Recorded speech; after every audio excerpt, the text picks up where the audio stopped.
আজ রান্না করব চিকেন কষা।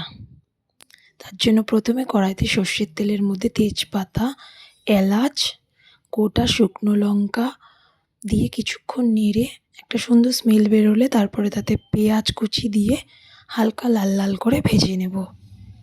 তার মধ্যে সামান্য 2-4 দানা চিনি দেব,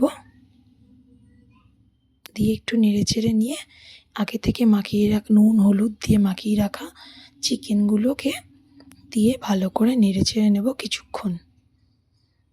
তারপরে তার মধ্যে কেটে রাখা ক্যাপসিকাম কুচি দিয়ে আবার ভালো করে নাড়াচাড়া করে আদা, রসুন, কাঁচা লঙ্কা, অর্ধেক পেঁয়াজ দিয়ে পেস্ট করে রাখা পেস্টটি দেব হলুদ গুঁড়ো, জিরে গুঁড়ো, ধনে গুঁড়ো, লঙ্কার গুঁড়ো দিয়ে ভালো করে নেড়ে চেড়ে নিয়ে আস্তে আস্তে সেটা থেকে তেল ছাড়তে শুরু করলে তার মধ্যে দেব বিরিয়ানি মশলা। সেটা দিয়ে ভালো করে নাড়াচাড়া করে তার মধ্যে এবার দিলাম কাজু বাটা আর চালমগজ বাটা। সেটা দিয়েও ভালো করে নাড়াচাড়া করে কিছুক্ষণ পরে 2 কাপ মতন গরম জল দিয়ে দেব। গরম জল দিয়ে একটু ফুটে এলে কিছুক্ষণ তারপরে দেব কাসুরি মেথি।